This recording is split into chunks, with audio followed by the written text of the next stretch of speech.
I'm Sam Roberts of the New York Times, and welcome to a video conference edition of the New York Times Close Up.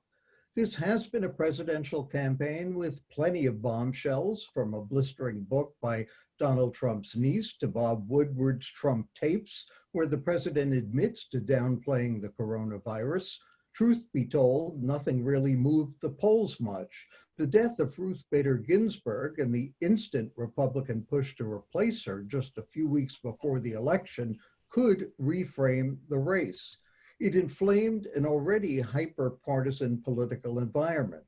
Barely an hour after her death, Mitch McConnell promised a Senate vote on Trump's nominee to replace her. Democrats cried foul, pointing to McConnell's refusal to allow even a hearing on an Obama nominee months before the 2016 election. Does the battle over a Ginsburg replacement give the Trump campaign a political shot in the arm? It could galvanize evangelicals, social conservatives, for whom court seats are a critical issue, but it could also fire up Democratic voters. With a major Affordable Care Act case on the High Court's docket this fall, Joe Biden is focusing on the impact of a Supreme Court seat, especially for healthcare issues. And will the possibility of a conservative court overturning Roe v. Wade create a Biden surge among women and younger voters? We'll talk about that in a moment. First, a quick poll check. The NBC Wall Street Journal poll has Biden up by 8. NPR PBS Marist, Biden up by 9. Meanwhile, let's not forget we're just days away from that first presidential debate.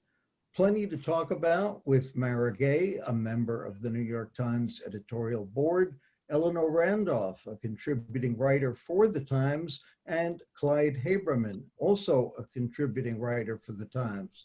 Let's talk about the death of Ruth Bader Ginsburg first. Someone who had an enormous impact on the court in life and likely to have an enormous impact on this campaign in death.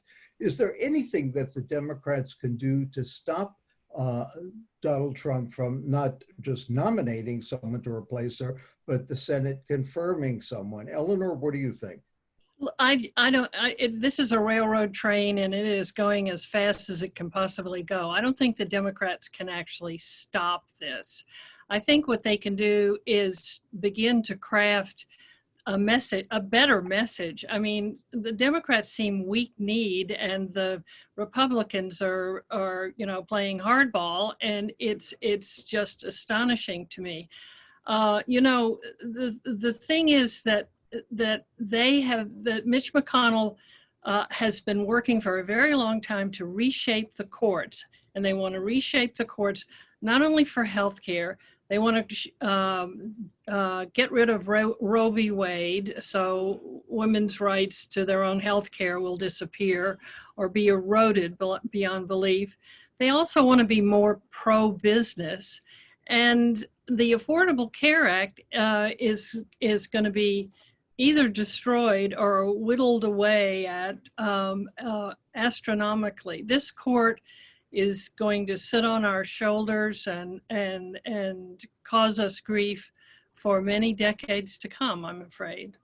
Clyde, talk about profiles in courage. Mitt Romney said he's going to go along and support the president or support the going ahead with the nomination. Why is that? Why are more Republicans not standing up and saying, whoa, not so fast, this is hypocritical, McConnell wouldn't do this in 2016, why are we going ahead and doing it now?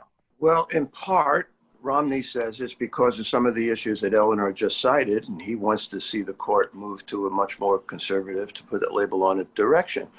But another reason is that they're hypocrites. There's no point not calling them for what they are. And somebody like Romney is a spineless hypocrite. There was a senior editor at the Times once who was described by another colleague of ours as clinging steadfastly to an ever-changing set of principles. And that describes Mitt Romney to a T. He did that. He reversed himself left and right when he ran for president, reversing himself of positions he took when he was Massachusetts governor. And now he's all over the place. He wanted to be Trump's Secretary of State. When that didn't happen, he suddenly became a quasi anti-Trumper, including voting for one of the articles of impeachment. But look, if I want to be good-hearted, I would say that there is a true depth of meaning on the part of a lot of these senators on the issues, again, that were just listed. But I don't believe that, quite frankly, Sam. I think they're craven, and they have just absolutely chosen to throw in the towel to a man, President Trump, who they have to know is unworthy. Mara, doesn't this depend somewhat, of course, on who they nominate, who the president nominates? We're talking about the Democrats rejecting someone out of hand, the Republicans approving someone out of hand, and yet the president has said he's going to wait until the weekend to actually choose someone. Don't we need to know first who this person is? Well, the reality is that we know the pool that the president is choosing from, because he's actually been very forthcoming about the kind of people that he's going to be picking from. He's released names. In fact, that's part of what drove evangelicals to vote for him back in 2016. So we know that he's drawing from a group of people that are far right and far to the right, in fact, of what mainstream conservatives have traditionally supported. So I think it's not outrageous to assume that it's going to be a pick that does not represent the views of the majority of the American people, just like the court is going to now be a hard right 6-3 court. The country is actually not a reflection of that. And I think moving forward, the Democrats would be really smart because they can't stop it. I agree with Eleanor entirely. They can't stop this nomination. But what they can do is they can really work on their messaging and make sure that the American people feel that this seat was stolen from them, not the Democrats. And I think that would be the smartest way forward. And then later, there's going to need to be a conversation after the election, if Joe Biden wins, about what it means that we increasingly have a court that represents minority influence over the country. I mean, what the Republicans are trying to do is install a permanent minority governance over the United States. And they may succeed with this election, we'll see. But I think the conversation needs to pivot to, how do you make a more modern Supreme Court? Do you expand the number of seats? Do you use rotating justices, a similar system to something we see in Chile? There are a lot of proposals. So those conversations should happen. But also I want to say that every minute that we're talking about the Supreme Court pick is a moment in this campaign that we're not talking about the coronavirus, which in and of itself is very good for the president. That's a very good point, and something that I'm sure will come up in the debate on this week. Let me ask Eleanor one quick question too. You mentioned a number of issues that the court is going to have to face substantively without the vote of Ruth Bader Ginsburg. What are the likely decisions that may be affected by her absence on the court and by the appointment of someone who clearly is going to be more conservative? Well, I think the main thing we're talking about is the Affordable Care Act, or Obamacare, which is sort of headed in that direction. They're going to hear arguments this year and probably decide next year. But, there's something else that we're all sort of wondering about, and that is Ted Cruz said, we can't go into the election with a split court.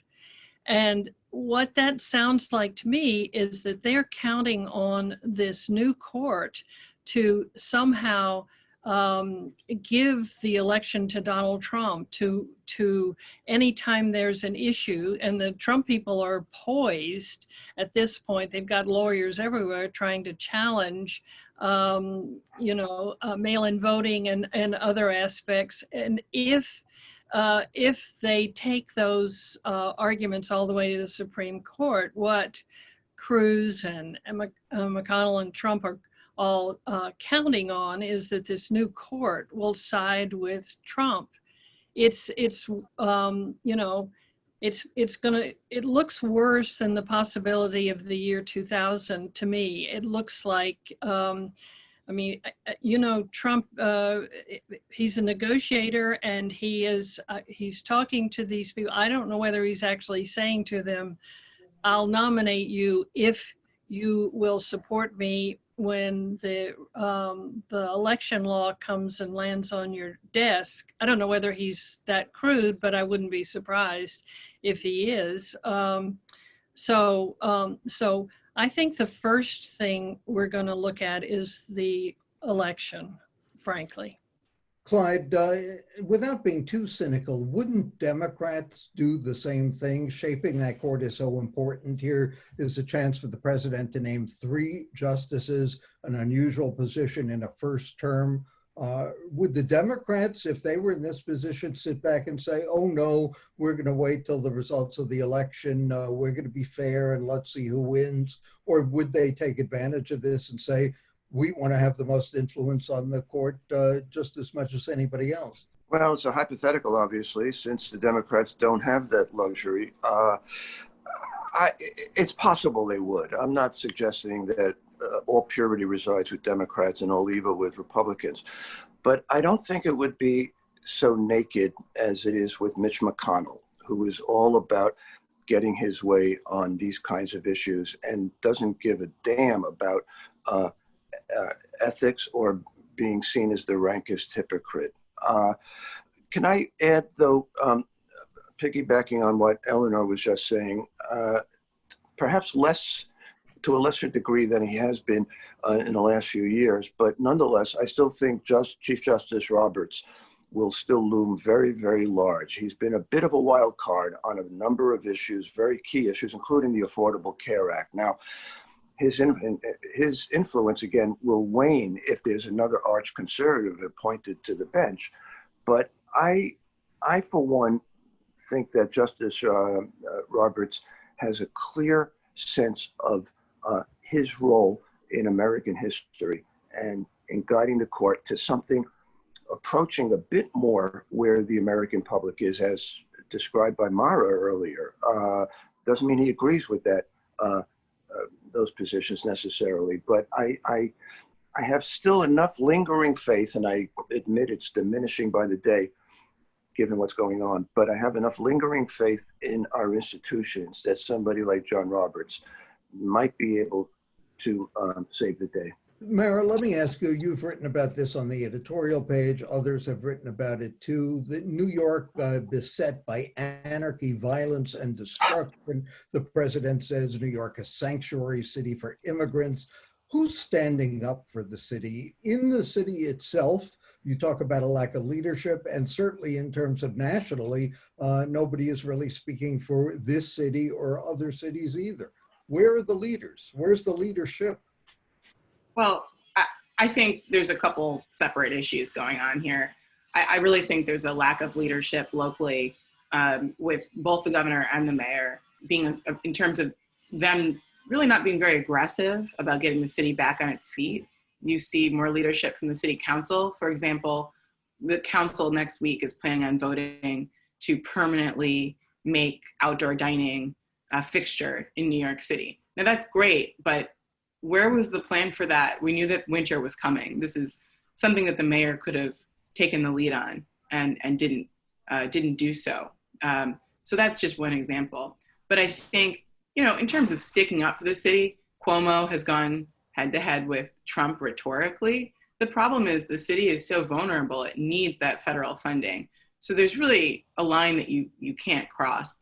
I think New Yorkers, I've written this, they know that we're essentially on our own in a lot of ways. This could vastly improve with a Joe Biden presidency, in part because Joe Biden and Andrew Cuomo, while not close friends, are close allies. So that's just something to consider as well. But the city is on its own. And in terms of this anarchist designation, on the one hand, you roll your eyes because you walk out of your apartment and you see strollers and flowers and kids playing, and it's hardly anarchy in wide parts of the city. But that doesn't mean that New York isn't suffering and isn't in dire need of leadership at all levels. And I am also very disturbed by the politicization of the Department of Justice, which apparently is now Donald Trump's just almost like his personal legal team, which is disgraceful, not just for all Americans, but the message that DOJ memo sent is that New Yorkers and people who live in cities are not Americans, that they're not real Americans, they're something else. And who lives in cities, right? Gays, Jews, Black people, immigrants, liberals, people who don't vote for Donald Trump. And I think at a time when there's suffering across the country, but cities have been hit especially hard by the coronavirus, it makes it very easy to just leave us to die. And one of the things you've written about too is where the leadership among the city people, the civic leaders, the business leaders, and the fact is, where are the people who paid their taxes early during the fiscal crisis and were willing to make sacrifices instead of just saying, do something, Mr. Mayor, what are they doing as well? Thanks to Mara Gay, to Eleanor Randolph, to Clyde Haberman of the New York Times, and coming up next, Times Pulitzer Prize winner, Michael Schmidt.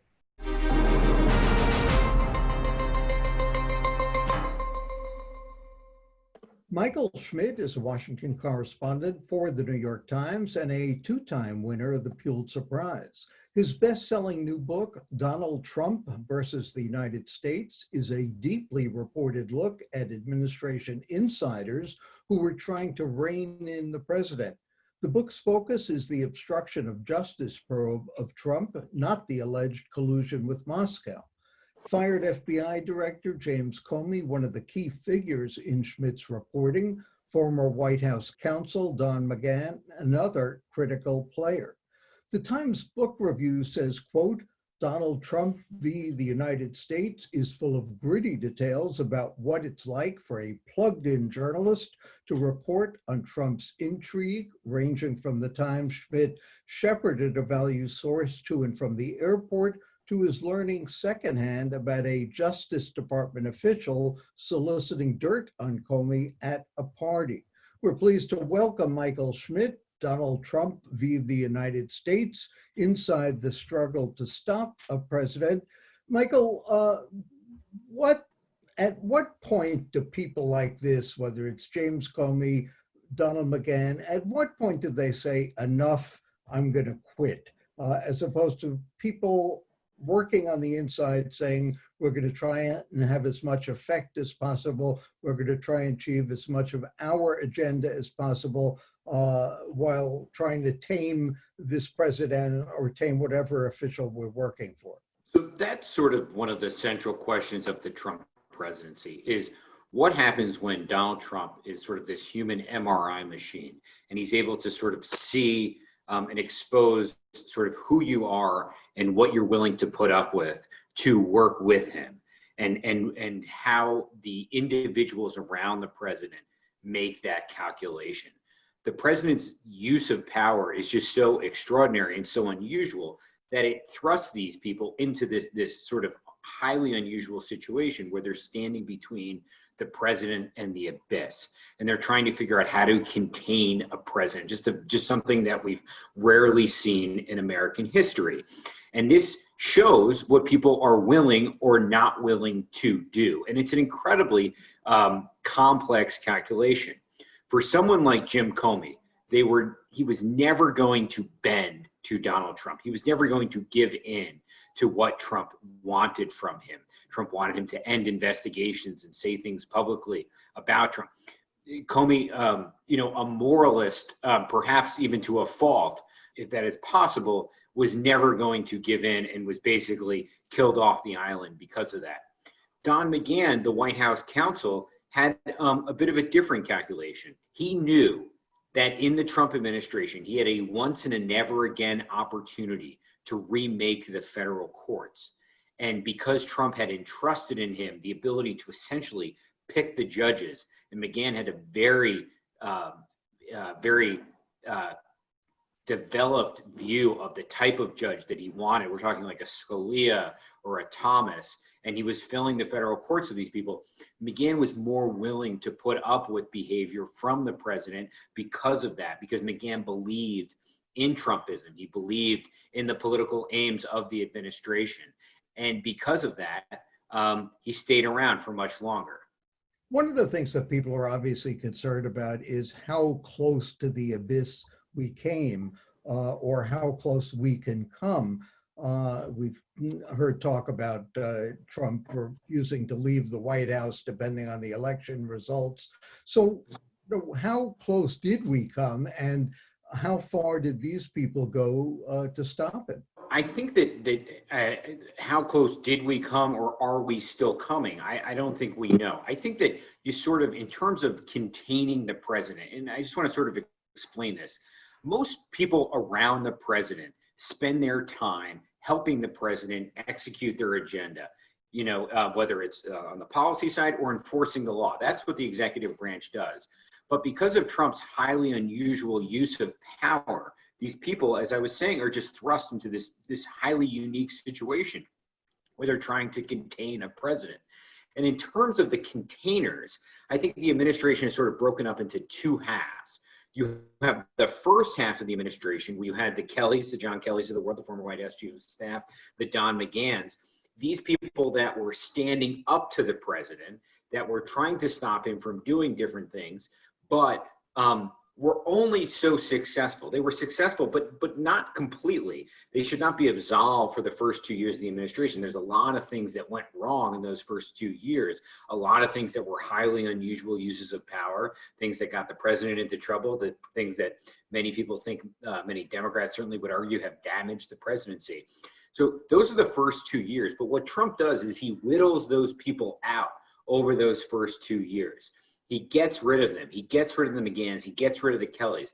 And what you've seen in the second half of the first term is a more emboldened Trump and running much more up to that line, if not over that line. A good example of this is the day after Robert Mueller, the former special counsel, testified before Congress in 2019. Trump, so Mueller has just testified before Congress, basically laid out the ties between the campaign and Russia, how the president may have obstructed justice. Trump, no Kellys, no McGahns around, picks up the phone and calls the Ukrainian president and asks him to interfere in the election and to use his law enforcement powers to help the president, essentially combining the greatest hits of accusations from Volume 1 and Volume 2 and putting them, Volume 1 and Volume 2 of the Mueller report, and putting them together. Now, would the Kellys and McGahns of the world stop that? Who knows? But they probably would have been more likely to stand up to the president than the people that were at the White House at the time. And I think you've seen Trump continue to behave more over the line in the second half than the first, but not absolving him of his behavior in the first half. And that raises questions, of course, as how he would behave in a second term. The Mueller report itself, rather than the actual testimony, did that go far enough? Did Mueller go far enough in his investigation?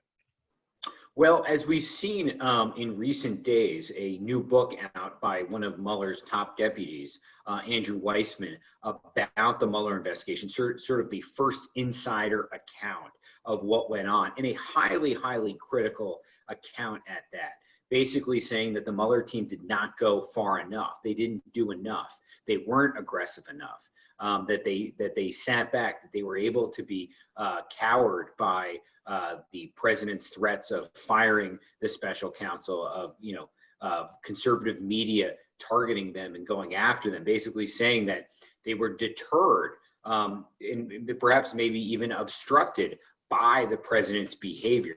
And I think that just stepping back from that and sort of looking at the books and different accounts that have come out, the thing that is clear, and Weissman writes about this in his book, I write this about it in my book, there was never a full investigation into the president's financial ties to Russia. That issue was never looked at. And because of that, as we enter the president's reelection here, there are only so many looks that have been done at the president's financial ties to Russia, and certainly nothing that is completely authoritative. And that is an open, unanswered question in the public's mind as we head to this reelection. Without looking necessarily specifically at Donald Trump, institutionally, how well are we protected from presidential abuses by the Senate, by the courts, even by the military? I think that what we've seen in the Trump administration is, I think what has surprised many people, certainly surprised myself, is that the institutions of Washington have struggled to contain the president. I think that, maybe the founders thought that Congress would serve as a check against the president. I certainly think they thought that.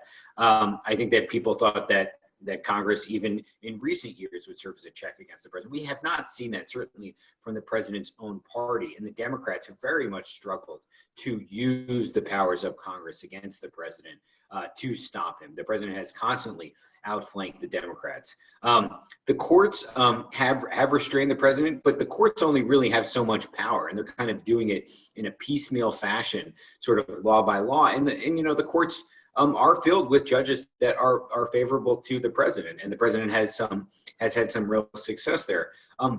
But I think that if there was a thesis that many people in Washington would have, is just that the fact that the media and the media coverage of the president and the Congress and Republicans, Democrats and everyone have really struggled to stop this president. The president, as I say in the book, can't take a punch, but he can take a beating better than anyone else. And he has really powered through all of these things and not changed his behavior. He has not changed in response to Washington. If anything, he's tried to bend Washington to his will. Not at all. Michael Schmidt of the New York Times, thank you for joining us. The book, Donald Trump versus the United States. And for the New York Times and CUNY TV, I am Sam Roberts.